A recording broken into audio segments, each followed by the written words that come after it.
नमस्कार सांगमाने मु पुणी थे आपण मानक स्वागत करुच्ची मोर गोटे मिनी ब्लॉग को।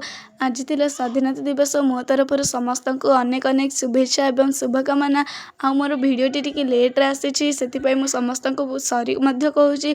आ सांग मैंने आपण मैंने जब देखा चाहते आम ट्यूशन में किभली भाव सब सेलिब्रेशन करागला एवं नाच गीत मिठा ए सबू केते सुंदर भाव आम ट्यूशन सेलिब्रेशन कर मैंने जब देखा चाहते ताल मो चैनल रे अपलोड कर सारी आपण मैंने जाई फुल वीडियो सेठारे देखिपारे।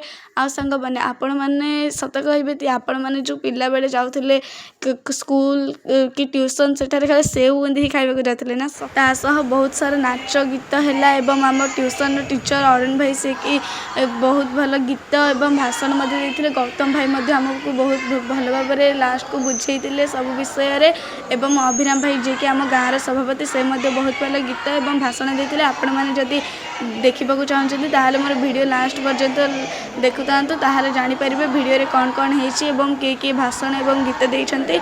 आ वीडियोटी बहुत भल लगे सांग मैंने आपण मैंने दयाकोरी लास्ट पर्यंत निश्चय देखु।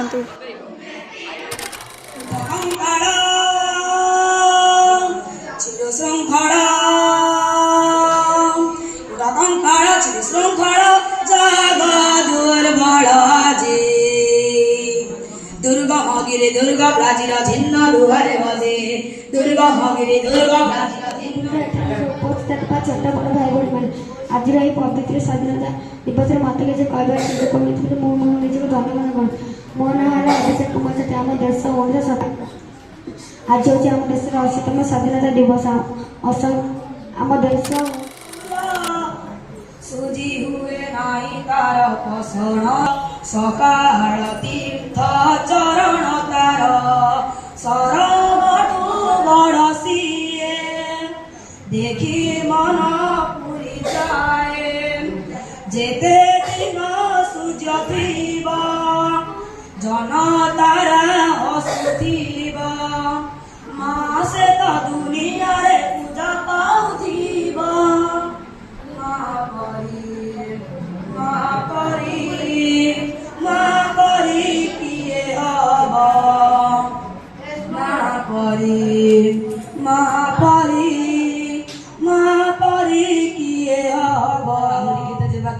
आग को पड़ी पथ बहुत दूर आहरी केते जेबाकी चली चली न पड़ी थकी बुझा आगु आखि सम्माननीय सभापति महोदय ज्ञान गुण गरिया तथा नीति आदर्श गढ़ा मोर पूज्य गुरुजी एवं एठारे उपस्थित मोर श्रोता मंडली एवं प्रियर भाई और भौणी मैंने जो देशर उत्तर में हिमालय पर्वत दक्षिण में भारत महासागर एवं मध्यवर्ती अंचल में सुजला सुफला शस्य श्यामला कुंतला तटिनी स्वर्ण पशु भारत देश से भारत देशर अनेक गुड़ी राज्य मध्य आम ओडिशा राज्य अन्यतम एवं से ओडिशा राज्यर एक समुद्र उपकूलवर्ती जिला गंजाम से गंजाम सबुज और सबुज मारे परिपूर्ण एवं से गंजाम जिला मध्य रही मोर श्रेष्ठ ब्लक गंजाम ब्लक एवं से गंजाम ब्लक मध्य रही मोर मंदिर मालिनी खटागुदा।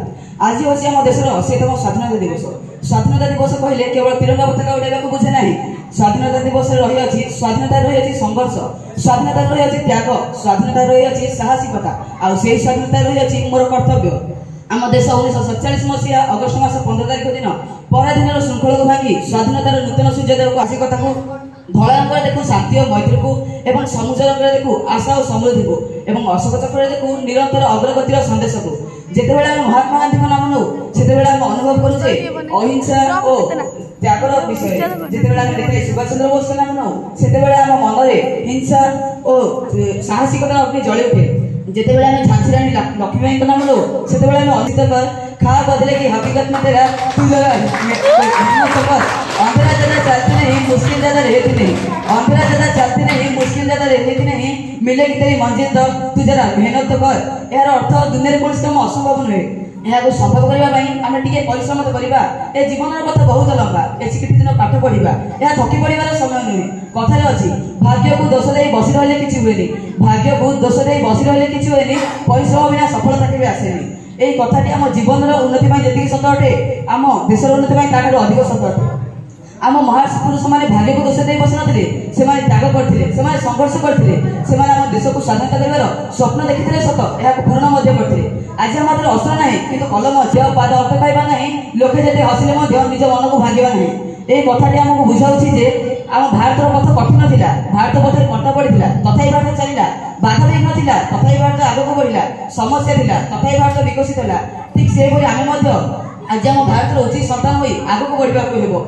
ଆମେ ଆଜି ଆସନ୍ତୁ ତାହେଲେ ଆଜି ଆମେ ଶପଥ ନେବା, ମୋବାଇଲର ଅତ୍ୟଧିକ ବ୍ୟବହାର କରିବା ନାହିଁ, ଗଛ ଲଗାଇବା, ନାରୀ ଏବଂ ଗୁରୁଜନମାନଙ୍କୁ ସମ୍ମାନ କରିବା। ମୁଁ ଏତିକି ଭାବରେ ରଖିବି। ପଥ ବହୁ ଦୂର ଆହୁରି କେତେ ଯେ ବାକି, ଆଗକୁ ପଡ଼ିଛି ପଥ ବହୁ ଦୂର ଆହୁରି କେତେ ଯେ ବାକି, ଚାଲିବି ଚାଲିବି ନ ପଡ଼ିବି ଥକି ବୁଝିବା ଆଗରୁ ଆଖି। ସମ୍ମାନନୀୟ ସଭାପତି ମହୋଦୟ, ଜ୍ଞାନ ଗୁଣରେ ଗରିଆନ ତଥା ନୀତି ଆଦର୍ଶରେ ଗଢ଼ା ମୋର ପୂଜ୍ୟ ଗୁରୁଜୀ ଏବଂ ଏଠାରେ ଉପସ୍ଥିତ ଥିବା ମୋର ଶ୍ରୋତା ମଣ୍ଡଳୀ ଏବଂ ପ୍ରିୟର ଭାଇ ଓ ଭଉଣୀମାନେ, ଯେଉଁ ଦେଶର ଉତ୍ତରରେ ହିମାଳୟ ପର୍ବତ, ଦକ୍ଷିଣରେ ଭାରତ ମହାସାଗର ଏବଂ ମଧ୍ୟବର୍ତ୍ତୀ ଅଞ୍ଚଳରେ ସୁଜଳା ସୁଫଳା ଶସ୍ୟ ଶ୍ୟାମଳା କୁନ୍ତଳା ତଟିନୀ ସ୍ୱର୍ଣ୍ଣପୋଷ ଭାରତ ଦେଶ, ସେହି ଭାରତ ଦେଶର ଅନେକ ଗୁଡ଼ିଏ ରାଜ୍ୟ ମଧ୍ୟରୁ ଆମ ଓଡ଼ିଶା ରାଜ୍ୟ ଅନ୍ୟତମ ଏବଂ ସେ ଓଡ଼ିଶା ରାଜ୍ୟର ଏକ ସମୁଦ୍ର ଉପକୂଳବର୍ତ୍ତୀ ଜିଲ୍ଲା ଗଞ୍ଜାମ। সেই গঞ্জাম সবুজ ও সবুজিমারে পরিপূর্ণ এবং সেই গঞ্জাম জেলা মধ্যে রয়েছে মোর শ্রেষ্ঠ ব্লক গঞ্জাম ব্লক এবং সেই গঞ্জাম ব্লক মধ্যে রয়েছে মোর মন্দির বাড়ি খোর্ধাগুদা। আজি হচ্ছে আমার দেশের 80তম স্বাধীনতা দিবস। স্বাধীনতা দিবস কহিলে কেবল তিরঙ্গা পতাকা উড়াইବାକୁ বুঝে না। স্বাধীনতা দিবসে রয়েছে স্বাধীনতা রয়েছে সংঘর্ষ, স্বাধীনতা রয়েছে ত্যাগ, স্বাধীনতা রয়েছে সাহসিকতা, আর সেই স্বাধীনতা রয়েছে মোর কর্তব্য। ଆମ ଦେଶ 1947 ମସିହା ଅଗଷ୍ଟ ମାସ 15 ତାରିଖ ଦିନ ପରାଧୀନର ଶୃଙ୍ଖଳକୁ ଭାଙ୍ଗି ସ୍ୱାଧୀନତାର ନୂତନ ସୂର୍ଯ୍ୟୋଦୟକୁ ଆବଶ୍ୟକତାକୁ ଧଳା ରଙ୍ଗରେ ଦେଖୁ ଶାନ୍ତି ଓ ମୈତ୍ରୀକୁ ଏବଂ ସବୁଜ ରଙ୍ଗରେ ଦେଖୁ ଆଶା ଓ ସମୃଦ୍ଧିକୁ ଏବଂ ଅଶୋକ ଚକ୍ରରେ ଦେଖୁ ନିରନ୍ତର ଅଗ୍ରଗତିର ସନ୍ଦେଶକୁ। ଯେତେବେଳେ ଆମେ ମହାତ୍ମା ଗାନ୍ଧୀଙ୍କ ନାମ ନେଉ ସେତେବେଳେ ଆମେ ଅନୁଭବ କରୁ ଯେ ଅହିଂସା ଓ ତ୍ୟାଗର ବିଷୟ। ଯେତେବେଳେ ଆମେ ଦେଖିଲେ ସୁଭାଷ ଚନ୍ଦ୍ର ବୋଷଙ୍କ ନାମ ନେଉ ସେତେବେଳେ ଆମ ମନରେ ହିଂସା ଓ ସାହସିକତାର ଅଗ୍ନି ଜଳି ଉଠେ। ଯେତେବେଳେ ଆମେ ଝାନ୍ସୀ ରାଣୀ ଲକ୍ଷ୍ମୀବାଈଙ୍କ ନାମ ନେଉ ସେତେବେଳେ ଆମେ ଅନିତ କର खा बदले की हकीकत में तेरा तू जरा सफर अंधेरा ज्यादा चलती नहीं, मुश्किल ज्यादा रहती नहीं, अंधेरा ज्यादा चलती नहीं, मुश्किल ज्यादा रहती नहीं, मिलेगी तेरी मंजिल तो तू जरा मेहनत तो कर। यार अर्थ दुनिया रे कोनसी काम असंभव नुहे। ଏହାକୁ ସମ୍ଭବ କରିବା ପାଇଁ ଆମେ ଟିକେ ପରିଶ୍ରମ ତ କରିବା। ଏ ଜୀବନର ପଥ ବହୁତ ଲମ୍ବା, ଏଠି କିଛି ଦିନ ପାଠ ପଢିବା, ଏହା ଥକି ପଡ଼ିବାର ସମୟ ନୁହେଁ। କଥାରେ ଅଛି ଭାଗ୍ୟକୁ ଦୋଷ ଦେଇ ବସି ରହିଲେ କିଛି ହୁଏନି, ଭାଗ୍ୟକୁ ଦୋଷ ଦେଇ ବସି ରହିଲେ କିଛି ହୁଏନି, ପରିଶ୍ରମ ବିନା ସଫଳତା କେବେ ଆସେନି। এই কথাটি ଆମ ଜୀବନର ଉନ୍ନତି ପାଇଁ ଯେତିକି ସତ ଅଟେ, ଆମ ଦେଶର ଉନ୍ନତି ପାଇଁ ତାଠାରୁ ଅଧିକ ସତ ଅଟେ। ଆମ ମହାପୁରୁଷମାନେ ଭାଗ୍ୟକୁ ଦୋଷ ଦେଇ ବସିନଥିଲେ, ସେମାନେ ତ୍ୟାଗ କରିଥିଲେ, ସେମାନେ ସଂଘର୍ଷ କରିଥିଲେ, ସେମାନେ ଆମ ଦେଶକୁ ସ୍ୱାଧୀନତା ଦେବାର ସ୍ୱପ୍ନ ଦେଖିଥିଲେ ସତ, ଏହାକୁ ପୂରଣ ମଧ୍ୟ କରିଥିଲେ। ଆଜି ଆମ ହାତରେ ଅସ୍ତ୍ର ନାହିଁ କିନ୍ତୁ କଲମ ଅଛି, ଆଉ ପାଦ ଅଟକାଇବା ନାହିଁ, ଲୋକେ ଯେତେ ହସିଲେ ମଧ୍ୟ ନିଜ ମନକୁ ଭାଙ୍ଗିବା ନାହିଁ।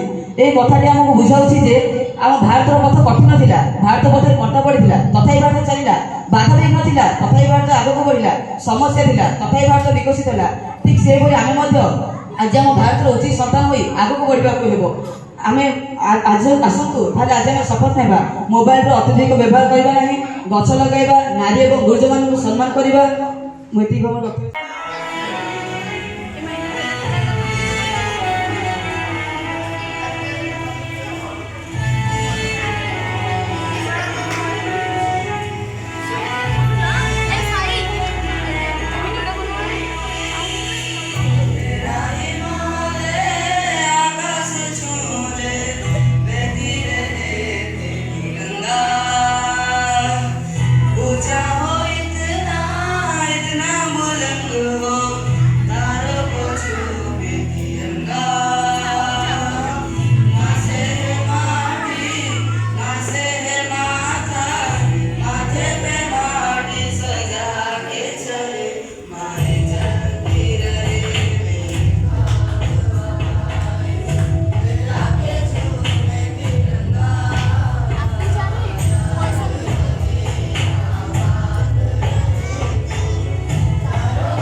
সম্মানীয়